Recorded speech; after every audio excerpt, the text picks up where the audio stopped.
Hello friends, आपका prep smart hub में स्वागत है। जीएफआर क्वेश्चन सीरीज का यह 9th वीडियो है। इस वीडियो में हम कॉन्ट्रैक्ट मैनेजमेंट के बचे हुए क्वेश्चंस को कवर करेंगे। अगर आप हमारा कॉन्ट्रैक्ट मैनेजमेंट का डिटेल्ड वीडियो नहीं देखे हैं तो उस वीडियो को आप नीचे डिस्क्रिप्शन में दिए हुए लिंक पे क्लिक करके उस वीडियो को आप ज़रूर देखें ताकि आप इस क्वेश्चंस को आसानी से सॉल्व कर सकें। चलिए वीडियो की शुरुआत करते हैं और पहला क्वेश्चन लेते हैं। हमारा पहला क्वेश्चन है, is price variation allowed beyond the original schedule delivery date if the supplier is at fault. बोल रहा है कि जो ओरिजिनल शेड्यूल डिलीवरी डेट है किसी गुड्स का, उसके बाद जो है अगर गुड्स डिलीवरी होता है तो अगर उस पर जो प्राइस वेरिएशन है क्या उसको अलाउ किया जाएगा। अगर कॉन्ट्रैक्टर का सप्लायर का फॉल्ट है तो yes with the mutual agreement, yes with a penalty, no not admissible, only for short term contract.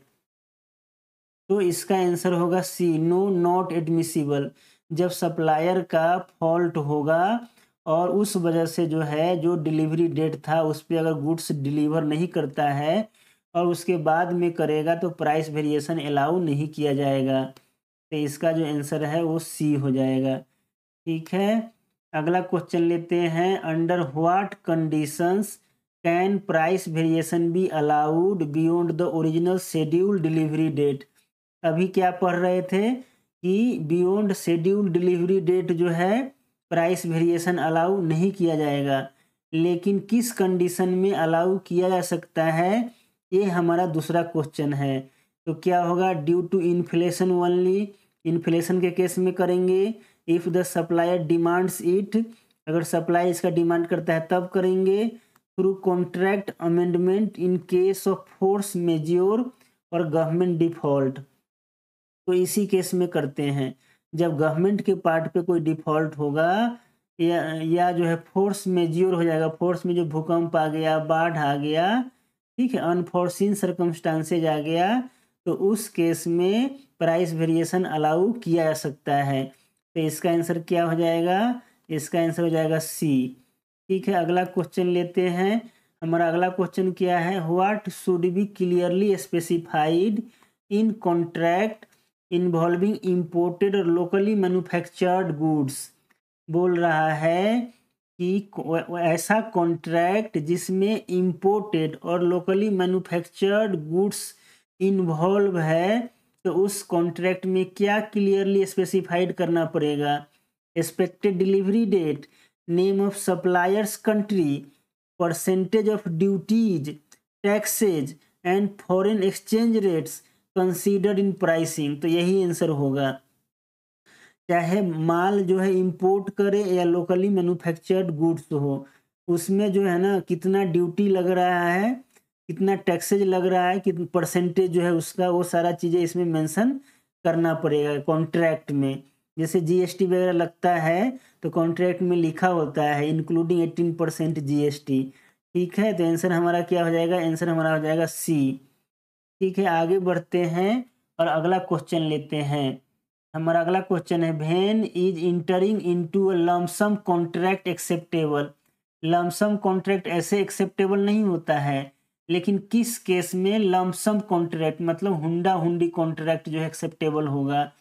For contract below 5 lakh, only when approved with finance ministry, only in case और cases of absolute necessity with full justification, always allowed in private public partnership.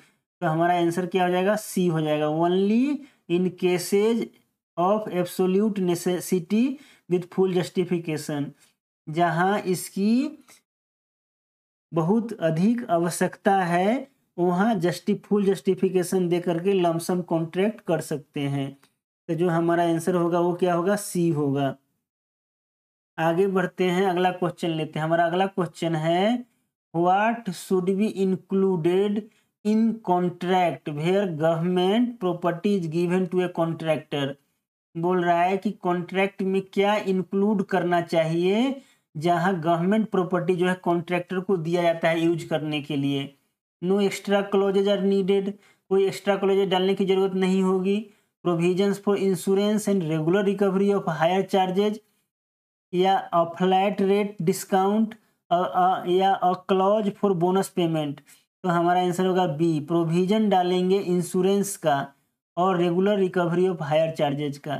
तो हमारा answer क्या हो जाएगा? Answer हो जाएगा B. अगर हम सामान देते हैं सप्लायर को तो उसका इंश्योरेंस भी सुनिश्चित करेंगे और रेगुलर जो क्या होगा हायर चार्जेज होगा वो भी हम उससे लेते रहेंगे। ठीक है, आगे बढ़ते हैं, अगला क्वेश्चन लेते हैं। अगला क्वेश्चन क्या है? Copies of all contract for purchase of ₹25 lakh and above must be sent to home. बोल रहा है कि कॉन्ट्रैक्ट जो 25 लाख या उससे ऊपर का होगा तो उसकी कॉपी किसको देना पड़ेगा? मिनिस्ट्री ऑफ फाइनेंस को, सप्लायर एंड कॉन्ट्रैक्टर को, ऑडिट ऑफिसर एंड ऑब्लिक और अकाउंट ऑफिसर को, या सेंट्रल विजिलेंस कमीशन को। तो आंसर हमारा क्या हो जाएगा? सी हो जाएगा। इस तरह का कॉपी जो है 25 लाख या उससे ऊपर का जो कॉपी होगा कॉन्ट्रैक्टर ऑडिट ऑफिसर को, अकाउंट ऑफिसर को देना पड़ेगा। ठीक है, अगला क्वेश्चन लेते हैं 7 नंबर। व्हेन कैन द टर्म्स और scope of contract be materially varied. जो कॉन्ट्रैक्ट होता है उसमें जो टर्म्स एंड कंडीशंस होता है उसको वेरी मतलब उसमें बदलाव हम नहीं करते हैं, लेकिन यहाँ बोल रहा है कि कब हम बदलाव कर सकते हैं।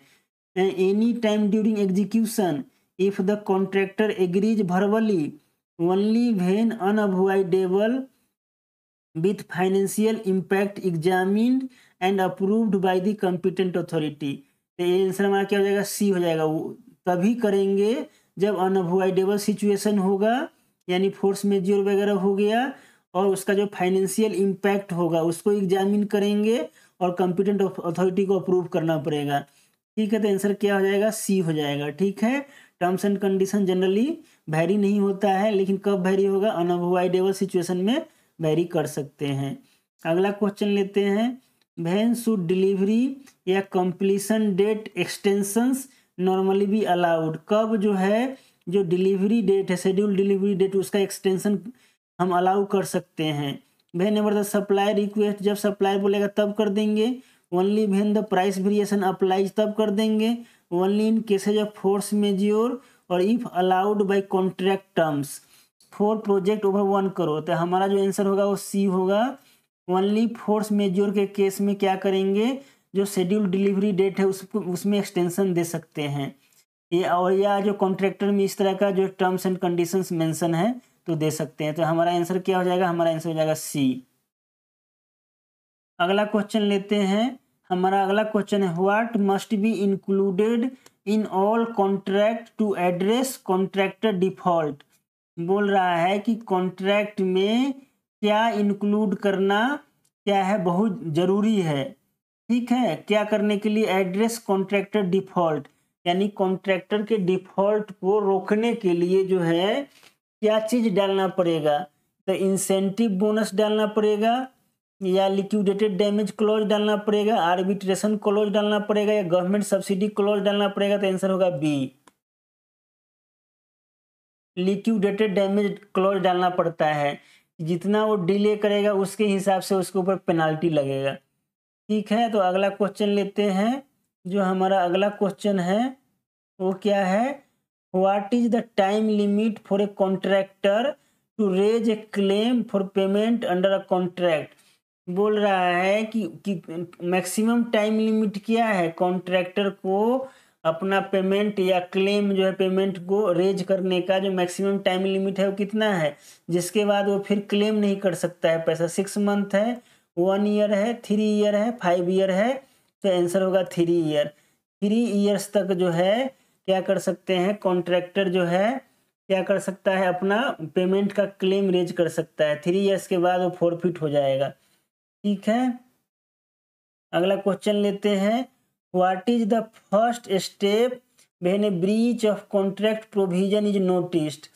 पहला स्टेप क्या होगा जब कॉन्ट्रैक्ट का जो प्रोविजन है उसको ब्रीच करेगा supplier. Wait until project completion, project के कंप्लीट होने तक वेट करेंगे, या इमीडिएटली कैंसिल द कॉन्ट्रैक्ट, या इमीडिएटली जो है कॉन्ट्रैक्ट को कैंसिल कर देंगे, या issue a prompt notice to the contractor, या कॉन्ट्रैक्टर को तुरंत नोटिस इशू करेंगे, या फाइल ए पुलिस कंप्लेंट, या पुलिस कंप्लेंट फाइल करेंगे। तो आंसर होगा सी, सी आंसर होगा। क्या करेंगे, तुरंत उसको नोटिस इशू करेंगे कि ऐसा ब्रीच वो क्यों किया है, उसे कारण पूछेंगे। अगला क्वेश्चन लेते हैं, what should be done to manage bank guarantees effectively, मतलब बैंक गारंटी को इफेक्टिवली मैनेज करने के लिए क्या करना चाहिए। रिव्यू देम एनुअली, या साल में एक बार रिव्यू करना चाहिए उसको, या deposit them with the supplier, supplier को जमा कर देना चाहिए सप्लायर के पास, या monitor monthly all bank guarantee expiring in next 3 month and review work progress, या convert them into fixed deposit, या फिक्स्ड डिपॉजिट में कन्वर्ट कर देना चाहिए। तो आंसर हो जाएगा सी, बैंक गारंटी को मैनेज करने के लिए हर महीने क्या करना पड़ेगा, बैंक गारंटी को रिव्यू करना पड़ेगा, नेक्स्ट 3 मंथ में कौन बैंक गारंटी एक्सपायर हो रहा है, ठीक है। तो हमारा जो आंसर हो जाएगा वो क्या हो जाएगा, सी। अगला क्वेश्चन लेते हैं, हमारा अगला क्वेश्चन है, what should be done before referring a contractual dispute to arbitration और कोर्ट। बोल रहा है कि कॉन्ट्रेक्चुअल डिस्प्यूट को आर्बिट्रेशन या कोर्ट को रेफर करने से पहले, भेजने से पहले क्या करना चाहिए। Directly file the case without delay, तुरंत केस फाइल कर देना चाहिए बिना देरी के, या take verbal feedback from the contractor, या कॉन्ट्रैक्टर से फीडबैक लेना चाहिए, या seek legal and financial advice and get documents vetted, या लीगल और फाइनेंशियल एडवाइस लेना चाहिए, या ask the contractor to resolve it internally, या कॉन्ट्रैक्टर को बोलना चाहिए इसे रिजॉल्व करने के लिए। तो आंसर हमारा क्या होगा, आंसर हमारा हो जाएगा सी।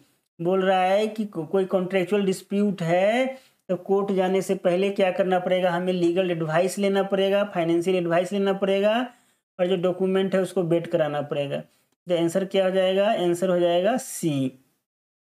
अगला क्वेश्चन लेते हैं, as per rule 227A how much of the arbitral award must be paid by the ministry और department when the award is challenged in court. बोल रहा है कि how much of the arbitral award, मतलब कितना arbitral award जो है paid करना पड़ेगा मिनिस्ट्री डिपार्टमेंट को, जब क्या होगा, जब अवार्ड को चैलेंज किया जाएगा मिनिस्ट्री डिपार्टमेंट के द्वारा। तो इसका आंसर 100% है, 25%, 75%, नन। तो आंसर हो जाएगा सी। क्या हो जाएगा आंसर, आंसर सी हो जाएगा 75%। ठीक है, अगला क्वेश्चन लेते हैं, what is required from the contractor for receiving 75% of the arbitral award under rule 227A। बोल रहा है कि what is required from the contractor, contractor से क्या लेना पड़ेगा, 75% आर्बिट्रल अवार्ड कॉन्ट्रैक्टर को देने के लिए क्या लेना पड़ेगा, उससे इंश्योरेंस पॉलिसी लेना पड़ेगा, या bank guarantee for interest only वो लेना पड़ेगा, या bank guarantee for 75% the award वो लेना पड़ेगा, या पर्सनल गारंटी में प्रोजेक्ट मैनेजर वो लेना पड़ेगा। तो आंसर क्या हो जाएगा, आंसर हो जाएगा सी। क्या हो जाएगा आंसर, आंसर सी हो जाएगा। बैंक गारंटी लेना पड़ेगा 75%, जो गवर्नमेंट पे करेगी उसका बैंक गारंटी लेना पड़ेगा। अगला क्वेश्चन लेते हैं 16 नंबर, और यही लास्ट क्वेश्चन है, in what order should the funds in escrow account be used as per rule 227A। बोल रहा है एस्क्रो अकाउंट जो है जिसमें आर्बिट्रल अवार्ड वाला पैसा जमा करेगी मिनिस्ट्री डिपार्टमेंट, उसको जो सप्लायर है वो किस तरह से यूज करेगा। तो क्या कॉन्ट्रैक्टर को पहले पे करेगा, फिर गवर्नमेंट प्रोजेक्ट करेगा, फिर लेंडर, या पहले लेंडर का ड्यूज पे करेगा, उसका प्रोजेक्ट को जो मिनिस्ट्री डिपार्टमेंट का प्रोजेक्ट है उसको कंप्लीट करेगा, फिर अदर मिनिस्ट्री का प्रोजेक्ट कंप्लीट करेगा। तो इसका जो आंसर है यही बी होगा। सबसे पहले लेंडर को करता है पेमेंट, उसका प्रोजेक्ट कंप्लीट करता है, फिर अदर मिनिस्ट्री का प्रोजेक्ट कंप्लीट करेगा। तो आंसर क्या हो जाएगा, आंसर हो जाएगा हमारा बी। हमारा जो वीडियो है यहीं पे समाप्त होता है। आशा करते हैं आपको ये वीडियो अच्छा लगा होगा। वीडियो अच्छा लगा है तो वीडियो को लाइक, सब्सक्राइब एवं शेयर करना न भूलें। वीडियो को देखने के लिए बहुत बहुत धन्यवाद।